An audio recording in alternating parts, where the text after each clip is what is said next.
Hello everyone. I welcome in vision लोग। आज का हमारा नया टॉपिक है एक्टिवेशन फंक्शन।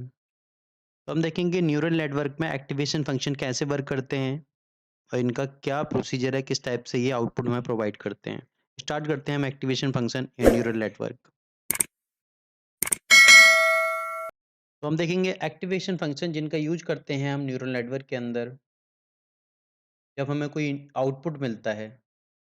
तो उस मत जब जब जब हमको इनपुट मिलता है, उस इनपुट को हम कैलकुलेट करते हैं, ठीक है? उस सिग्नल को हम कैलकुलेट करते हैं और हम उसके अकॉर्डिंग क्या है आउटपुट प्रोवाइड करते हैं।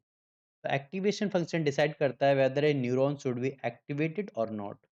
ये डिसाइड करता है, जैसे इसके नाम से पता है एक्टिवेशन फंक्शन ये काम करता है कि जो आउटपुट मिला है हमें वो एक्टिवेट होगा या नहीं होगा, किस कंडीशन में किस आउटपुट पे वो एक्टिवेट होगा। ठीक है, उसकी कंडीशन हम ही देखेंगे। तो इसे बोलते हैं activation function is the internal state of neuron.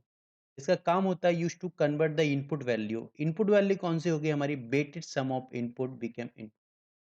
जो हमारे पास इनपुट मिला है उसके साथ हम वेट अटैच करेंगे, किसको हमें कितना वेट देना है, वो हमारा जो इनपुट सिग्नल तैयार होगा उससे हमारा मिलेगा output data. In artificial neural network या न्यूरल नेटवर्क के अंदर तैयार करते हैं। जैसे हम अपने ब्रेन की बात करें, हमारा जो ब्रेन वर्क करता है तो ब्रेन भी उसी टाइप से एक्टिवेट होता है।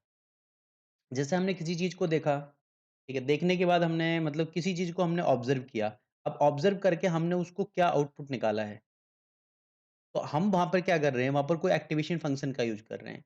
जिस टाइप से हम ब्रेन में यूज़ करते हैं, ब्रेन में डेंड्रिट्स एज़ ए इनपुट प्रोवाइड करते हैं एक न्यूरॉन्स के लिए, एक नोड के लिए। जैसे मैथमेटिकल फॉर्म में नोड बोलते हैं और ब्रेन के फॉर्म में न्यूरॉन बोलते हैं। तो वहाँ पर क्या होगा, वो अगले एक्शन को ट्रांसफ़र होगा, दूसरे न्यूरॉन को उसका जो आउटपुट है वो ट्रांसफ़र होगा, वो इसके लिए इनपुट। तो इस टाइप से ये पूरा प्रोसेस चलता है। तो इसमें देखते हैं, जैसे हमने एक एग्ज़ाम्पल दिया, हम समझने की कोशिश करेंगे एक्टिवेशन फंक्शन कैसे वर्क करता है और है क्या? जैसे हम ब्रेन में बात करते हैं, जो ह्यूमन ब्रेन है वो सोचता है कि जैसे यहाँ पर हमने देखा कि हमारे ये रोड है, ये हमारा एक रोड है। इस रोड पे कार ए, कार बी और कार सी 3 कार हमारी यहाँ पर रोटेट चल रही हैं। कार ए यहाँ से स्टार्ट हुई, मतलब कार ए यहाँ से चलना स्टार्ट हुई, उसके आगे बी कार बी चल रही है। कार ए ने सोचा कि क्या मैं इसे ओवरटेक कर सकता हूँ? तो उसे यहाँ से ओवरटेक करना है। ठीक है। अब ओवरटेक करने के लिए जैसे हम सोचते हैं, जैसे ह्यूमन ने सोचा कि हम क्या मैं किसी कार को ओवरटेक कर सकता हूँ? अब ओवरटेक करने के लिए वो क्या सोचेगा? सबसे पहले इसका सवाल आएगा ओवरटेक करने के लिए कि जो कार ए है कि मेरी कार की स्पीड क्या है? जो मेरी कार है, जिस जो कार ए है उसकी स्पीड क्या है? उसके बाद में वो देखेगा कार बी की स्पीड क्या है? कार बी की स्पीड क्या है? उसके बाद में देखेगा क्या पीछे से कोई कार आ रही है? देखा उसने, हाँ, आ रही है कार सी। तो सी कार की स्पीड क्या है? क्या मैं जो कार ए है, कार ए बी को इतनी देर में ओवरटेक कर सकती है कि बी के आने से पहले वो अपनी जो सेफ लाइन है उसमें चली जाए? इस पॉसिबिलिटी को देखता है और उसके बाद में हमें मिलता है फाइनल आउटपुट। उस आउटपुट के बेस पे हम देखते हैं कि हमें ओवरटेक करना चाहिए या नहीं चाहिए। हम उसके बेस पे डिसाइड करते हैं। तो इसी टाइप से एक आर्टिफिशियल न्यूरल नेटवर्क भी उसी टाइप से वर्क करता है। यहाँ भी हमारे पास अलग-अलग टाइप के इनपुट मिलते हैं। As a input signal. अब वो क्या है, एज़ ए वेट के साथ अटैच होके वो क्या बनाते हैं, वेटेड इनपुट सिग्नल या वेटेड सम ऑफ इनपुट बनता है। जैसे हमने बाई बोला है, बाई को हम यूज़ करते हैं WI इंटू XI प्लस बायस। ठीक है, बायस मतलब किसी वैल्यू के बायस एक टाइप का एक कांस्टेंट होता है। ठीक, तो अगर हमें इसको निकालना है तो हम किसकी हेल्प से निकालेंगे? हम यूज़ करते हैं बायस, हमें यूज़ करना है इसका x1। हम यहाँ पे बात करेंगे, हमें y की वैल्यू निकालनी है तो क्या होगा, W1 into x1 plus W2 into x2 plus W3 into x3 plus bias. जो इसकी वैल्यू होगी वो हमारी क्या आ जाएगी, आउटपुट y की वैल्यू आ जाएगी। अब वहाँ पर क्या होगा, एक्टिवेशन फंक्शन अप्लाई होगा और एक्टिवेशन फंक्शन से हम उस चीज़ को डिसाइड करेंगे कि हमें क्या है, न्यूरॉन को शुड बी एक्टिवेट करना है या नहीं करना है, या हमें क्या डिसीजन लेना है, उसके अकॉर्डिंग हम यहाँ। तो इस टाइप से हमारे एक्टिवेशन फंक्शन, 2 टाइप्स के एक्टिवेशन फंक्शन यूज़ करते हैं। पहला फंक्शन होता है लीनियर एक्टिवेशन फंक्शन, दूसरे होते हैं non linear function. Non linear function में अलग-अलग टाइप के फंक्शन आते हैं, जैसे स्टेप फंक्शन की बात करें हम, एक स्टेप फंक्शन है, रीलू फंक्शन है, सिग्मॉइड फंक्शन है। इसके अलग-अलग टाइप के हमारे नॉन लीनियर के अंदर एक्टिवेशन फंक्शन आते हैं। हम देखते हैं, पहला फंक्शन हमारे पास आता है लीनियर फंक्शन। अब हमारा यहाँ पर कौन-सा एक्टिवेशन फंक्शन आ रहा है, यूज़ होगा, ये डिसाइड करते हैं हम उसके आउटपुट के ऊपर। जो हमें बेस्ट आउटपुट प्रोवाइड करेगा, वही एक्टिवेशन फंक्शन को हम यूज़ करेंगे। वो हम यूज़ करते हैं with help of hit and trial method.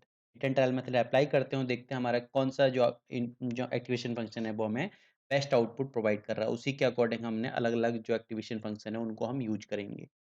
तो हम पहला देख रहे हैं लीनियर फंक्शन। जिस लीनियर फंक्शन को ऑलरेडी बोलते हैं हम आइडेंटिटी फंक्शन।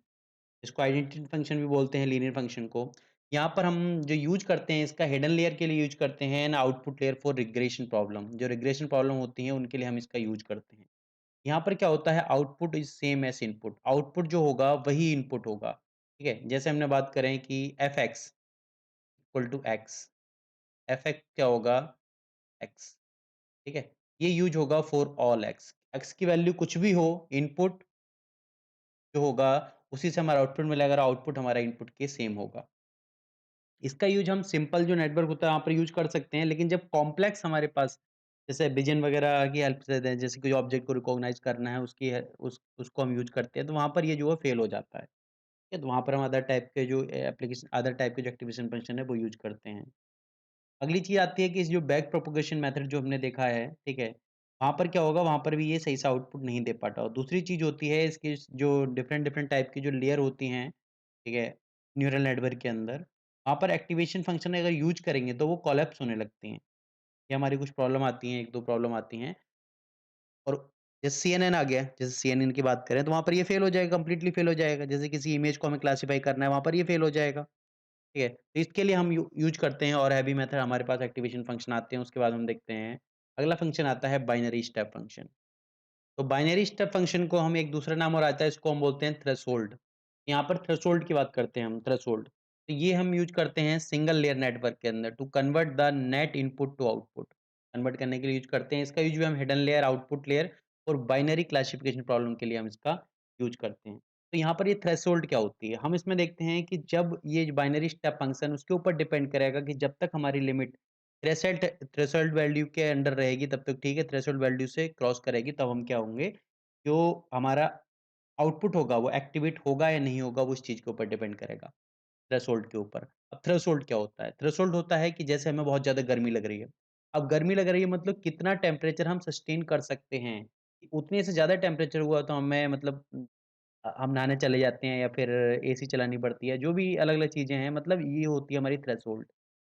तो उसमें हम देखते हैं तो यहाँ पर जो केस आता है, यहाँ पर 0 और या 1 का केस आता है। तो यहाँ पर ये जो होता है हमारा 0 और उसके बाद में हमारा 1 या तो 0 होगा या 1 होगा, ये दोनों चीज़ों के मन निर्भर करता है ये, ठीक है? और इसको कंपेयर कराते हैं हम थ्रेशोल्ड के साथ।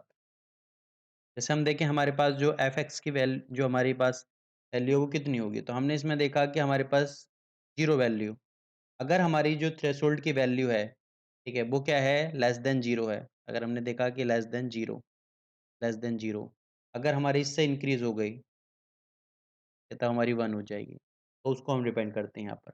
उसकी वैल्यू है अगर अंडर कंट्रोल मतलब कंट्रोल की फॉर्म में बात करें, अगर ह्यूमन ब्रेन की बात कर रहे हैं, 0 होगी अदरवाइज़ 1 होगी। उसकी 0 या 1 की फॉर्म में हम यहाँ पर वो वैल्यू लेके चलते हैं। अब यहाँ पर क्या प्रॉब्लम आती है, ये हमारा जो मल्टी वैल्यू आउटपुट है, वहाँ पर ये फेल हो जाता है, वहाँ पर काम नहीं करता। जैसे हमारी मल्टी क्लास क्लासिफिकेशन प्रॉब्लम वगैरह आती है, ठीक है? तो वहाँ पर इसमें थोड़ी-सी प्रॉब्लम आती है। अगली बैक प्रोपगेशन जो प्रोसेस होता है, उसमें भी ये प्रॉब्लम क्रिएट करता है। तो जैसे हमने देखा इसको हम टी भी लिख सकते हैं, टी थ्रेशोल्ड कि अगर टी की वैल्यू हमारी जो है, वो अगर 0 तक है तो ठीक है, अगर 0 से इंक्रीज़ होगी तो हमारी चेंज हो जाएगी, तो 0 और 1 की फॉर्म में हम देखते हैं। अगला हमारा आता है सिग्नम फंक्शन। तो सिग्नम फंक्शन क्या होता है? सिग्नम फंक्शन भी जस्ट बाइनरी स्टेप फंक्शन की तरह ही वर्क करता है, बस इसमें एक चीज़ ऐड करते हैं हम, यहाँ पर जो वैल्यू चलती है वो -1 टू +1 चलती है। तो यहाँ पर हमारी रेंज थी वो क्या थी? रेंज हमारी थी 0 से 1, लेकिन यहाँ पर जो रेंज रहती है वो हमारी -1 से और +1, ये हमारी रेंज रहती है इसके अंदर। यहाँ पर जो हमारा आउटपुट होगा वो हम इस टाइप से निकाल लेंगे कि हमारा -1 होगा या +1 होगा। अगर हमारी वैल्यू है जो x की वैल्यू है लेस देन 0 आएगी या लेस देन या इक्वल टू 0 आएगी। तो उसके लिए हम -1 और +1 ये देखते हैं 2 वैल्यू आती है हमारे पास। अगला हम देखते हैं, अगला हमारा आता है सिग्मॉइड फंक्शन। सिग्मॉइड फंक्शन जिसे लॉजिस्टिक फंक्शन भी बोलते हैं। Sigmoid function is also called logistic function. इसका हम यूज़ करते हैं बैक प्रोपगेशन नेटवर्क के अंदर हम इसका यूज़ करते हैं वाइडली। तो इसको हम देखते हैं सिग्मॉइड फंक्शन। तो सिग्मॉइड फंक्शन हमारा यूज़ होता है, इसको हम एक नाम और बोलते हैं कि नॉन जीरो सेंटर्ड। इसका एक नाम और होता है non zero centred function. Non zero centred function भी इसको हम बोलते हैं। इसका यूज़ हम उन केसेस के अंदर करते हैं जहाँ पर हम प्रोबेबिलिटी की बात करते हैं। जैसे प्रोबेबिलिटी हमारी कितनी होती है, या तो 0 होगी या 1 होगी। मतलब 0 और 1 की रेंज के बीच में रहती है। तो इसकी रेंज जो होती है 0 से 1 के बीच में इसकी रेंज रहती है।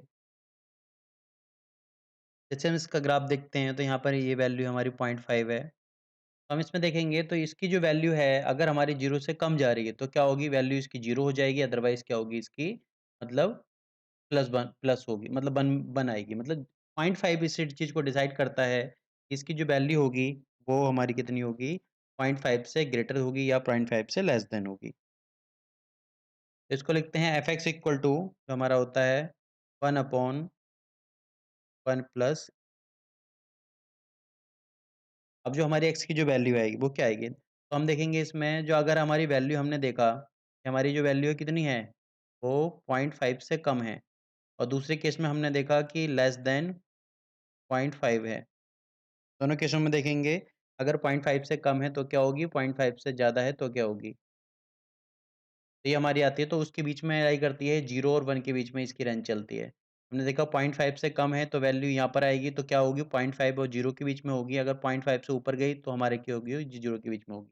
अब इसमें क्या होगा, इसमें यहाँ पॉइंट पे देखेंगे हम, इस पॉइंट पे और इस पॉइंट पे क्या होगा, क्योंकि यहाँ पर हम कोई भी इनपुट दे रहे हैं, तो यहाँ पर हमें दिखाई दे रहा है किसी भी इनपुट को देने पर कोई भी लर्निंग के अंदर कोई भी ख़ास चेंज दिखाई नहीं दे रहा।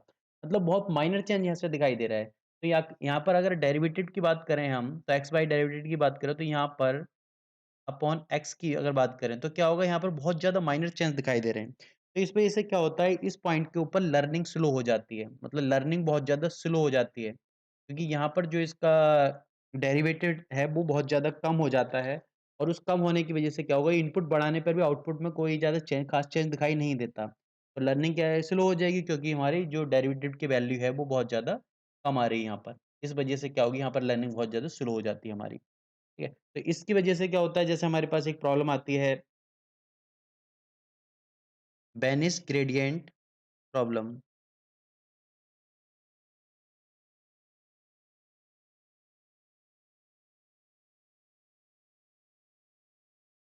बेनिस ग्रेडिएंट प्रॉब्लम। तो इसमें क्या होता है, हम यहाँ पर देखते हैं इनपुट इंक्रीज़ करने में भी आउटपुट में हमारा कोई ज़्यादा चेंज नहीं दिखाई देता, क्योंकि हमारी डेरिवेटिव की वैल्यू बहुत ज़्यादा कम हो जाती है। और दूसरा हमारा फंक्शन आता है जिसे बोलते हैं हम हाइपरबोलिक टेंजेंट फंक्शन, इसको 10H बोलते हैं। इसके अंदर ऑप्टिमाइज़ेशन बहुत ज़्यादा ईज़ी होता है। यहाँ पर हम देखते हैं कि 10H the activation function almost work better than the sigmoid function. But sigmoid function का एडवांस वर्ज़न मान सकते हैं, इससे अच्छा वर्क करता है। यहाँ पर देखते हैं कि mean of all possible value of this function 0। तो अगर जितनी भी पॉसिबल वैल्यू की बात करेंगे उनकी सारी जो वैल्यू है 0 आएँगी। इसी वज़ह से इसका नाम आता है 0 ज़ीरो सेंटर फंक्शन बोलते हैं इसको। नाम ज़ीरो सेंटर फंक्शन भी बोला जाता है इसकी। इसकी जो रेंज होती है वो -1 से +1 तक इसकी रेंज होती है। इस टाइप से हम देखते हैं कि यहाँ पर जो रेंज आएगी, ठीक है? वो क्या होगी, -1 से +1 तक इसकी रेंज चलती है।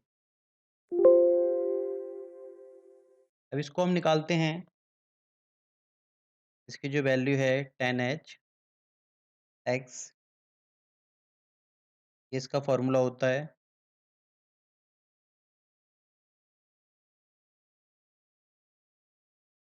चित्र में इससे फाइंड करते हैं, जो हमारी हाइपरबोलिक टेंजेंट फंक्शन होता है। अब यहाँ पे देखेंगे, यहाँ पर भी डेरिवेटिव की वही प्रॉब्लम आती है कि यहाँ पर अगर बात करूँ मैं कि एक्स और वाई, तो यहाँ पर हम देखेंगे जो हमारे पास वाई अपॉन एक्स आएगा, तो इसकी क्या होगी, डेरिवेटिव की वैल्यू बहुत ज़्यादा कम हो जाती है। तो यहाँ पर भी वही प्रॉब्लम आती है कि इनपुट अगर इंक्रीज़ करते भी हैं, तो हम अगर हमारे इस पॉइंट पे अगर इनपुट यूज़ इंक्रीज़ भी कर रहे हैं, तो यहाँ पर कोई ज़्यादा माइनर चेंज दिखाई नहीं, मतलब बहुत ज़्यादा माइनर चेंज दिखाई देगा। तो इनपुट बढ़ाने पे भी आउटपुट में क्या होगा, यहाँ पर कोई तो लर्निंग क्या होगी, इसकी वजह से लर्निंग स्लो हो जाती है। तो यहाँ पर भी वही बेनिस ग्रेडिएंट प्रॉब्लम हम देखेंगे। अब इन तो दोनों के अंदर जो है लर्निंग बहुत स्लो हो गई, जो बेनिस ग्रेडिएंट इश्यू है ये दिखाई दे रहा है। तो इसकी वजह से हम क्या करते हैं, क्योंकि 10H भी हमने देखा वो भी एक ज़ीरो सेंटर्ड आता है, ठीक है? तो इसकी वजह से हम करते हैं, एक नया फंक्शन हम यूज़ करते हैं, वो आता है हमारा ReLU फंक्शन, उस चीज़ को सॉल्व करने के लिए। ReLU फंक्शन देखेंगे और हाँ, एक जो हमारा जो 10H फंक्शन होता है, 10H फंक्शन की एक प्रॉब्लम और आती है, इसकी स्लोएस्ट स्पीड है, मतलब कंप्यूटेशनल टाइम पर इसकी स्पीड सबसे ज़्यादा स्लो होती है, बहुत ज़्यादा स्लो वर्क करता है ये 10H फंक्शन जो है। अगला हम देखते हैं ReLU function, rectified linear unit function, जिसे ReLU बोलते हैं। इसका यूज़ हम hidden layer and output layer for regression वगैरह के लिए हम इसका यूज़ करते हैं। जो हिडन लेयर का केस आता है उसमें इसका बहुत ज़्यादा यूज़ होता है और जो डेरिवेटेड की प्रॉब्लम देखी थी, जो 10H फंक्शन और सिग्मॉइड फंक्शन के अंदर जो डेरिवेटेड की प्रॉब्लम दिखाई दी थी, ठीक है? जिसकी वजह से लर्निंग हमारी स्लो हो रही थी स्मॉल वैल्यू ऑफ डेरिवेटेड की वजह से, ठीक है? उसको हम यहाँ पर क्या है कंट्रोल कर पाते हैं, ठीक है? तो हिडन लेयर के केस में बहुत ज़्यादा यूज़ होता है और जो बेनिस ग्रेडिएंट इश्यू जो था हमारा, उस चीज़ को हम यहाँ पर इज़िली सॉल्व कर लेते हैं। तो इसको हम देखते हैं, ये हमारा वैल्यू आएगी fx इक्वल टू मैक्स 0 और x, 0 और x इनके बीच में रहेगी हमारी वैल्यू। वैल्यू हमारी कितनी भी हो सकती है, 1, 2, 3, 4 जो भी हमारी वैल्यू रहेगी वो हो सकती है हमारी, ठीक है? तो अगली चीज़ हम देखते हैं, तो यहाँ पर अगर वैल्यू आएगी तो हम देखेंगे कि अगर x है, ठीक है, वैल्यू है तो हमारी जो कंडीशन होगी कि x इज़ ग्रेटर देन 0 और अगर हमारा 0 है तो हमारी जो कंडीशन होगी वो होगी x इज़ लेस देन 0।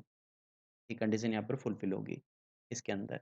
देखिए यहाँ पर हम देखेंगे, यहाँ पर हमें दिखाई दे रहा है कि लीनियर फंक्शन एक तरह से क्या है, लीनियर फंक्शन का इंप्रेशन हमें यहाँ पर दिखाई दे रहा है।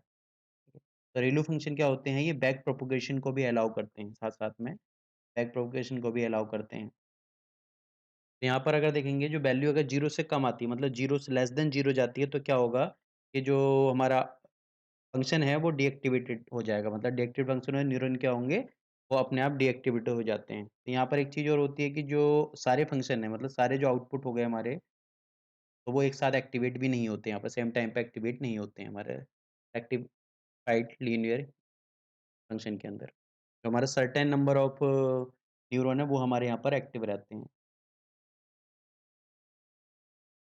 इसके अंदर लर्निंग बहुत फास्ट होती है, मतलब यहाँ पर जो होता है लर्निंग लर्निंग फ़ास्ट होती है यहाँ पर बहुत ज़्यादा और इसका जो यूज़ करते हैं वो सीएनएन में भी इसका यूज़ करते हैं। सीएनएन में विज़न वगैरह के लिए हम इसका वाइडली यूज़ करते हैं। जो कन्वोल्यूशनल न्यूरल नेटवर्क आता है, वहाँ पर भी इसका विज़न एप्लीकेशन वगैरह के लिए हम इसका यूज़ करते हैं, विज़न एप्लीकेशन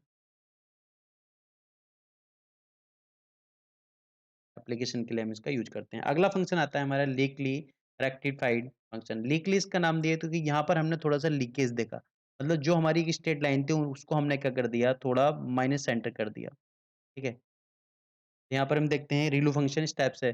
हमारा जो ये रहेगा वो तो यही होगा, लेकिन यहाँ पर हम थोड़ा-सा यहाँ पर गैप दे देते हैं, माइनर वाला गैप दे देते हैं। तो यहाँ पर जो हमारा स्लोप होगा, बहुत वेरी स्मॉल स्लोप है हमारे यहाँ यहाँ पर हमारा दिखाई देगा। बहुत ज़्यादा कम स्मॉल स्लोप हमारे यहाँ पर दिखाई दे रहा है। तो यहाँ पर देखते हैं, यहाँ पर जो हमारी वैल्यू आती है fx इक्वल टू हम यूज़ करते हैं कि जैसे हमारे पास हमने देखा लीक हमने कितना किया है। अगर x की वैल्यू लेस देन 0 है तो दूसरे केस में x की वैल्यू लेस देन 0 है। अगर 0 से कम है हमारी, तो 0 से कम है तो हमने यहाँ पर कोई ना कोई लीकेज, मतलब जितना हमने स्लोप दिया उसको डिनोट कराते हैं हम x से। ठीक है, x क्या होता है, इसका स्मॉल पॉजिटिव वैल्यू होगी इसकी, तो कोई भी हमारी पॉजिटिव वैल्यू होगी इसकी, ठीक है। x हमारा जो फंक्शन है उसकी हमने बात कर ली यहाँ पर। तो ये हमारे पास था लीकली रेक्टिफाइड लीनियर फंक्शन। तो इसका जो हम इसका यूज़ करते हैं fx equal to max 0.001x, क्योंकि 1 हमने ले लिया लीकेज का और हमारा x, ये लीकली हमारे रिलू आता है। तो इसका यूज़ भी हम बैक प्रोपगेशन वगैरह के लिए हम इनेबल कराने के लिए हम यूज़ कर सकते हैं। इसमें साथ-साथ के हमें क्या होता है, नेगेटिव इनपुट वैल्यू भी हमें प्रोवाइड होती है। नेगेटिव वैल्यू भी हम दे सकते हैं, यहाँ पर यूज़ करा सकते हैं। यहाँ पर जो है वो ये था हमारे पास leaky rectified linear function. Thank you everyone.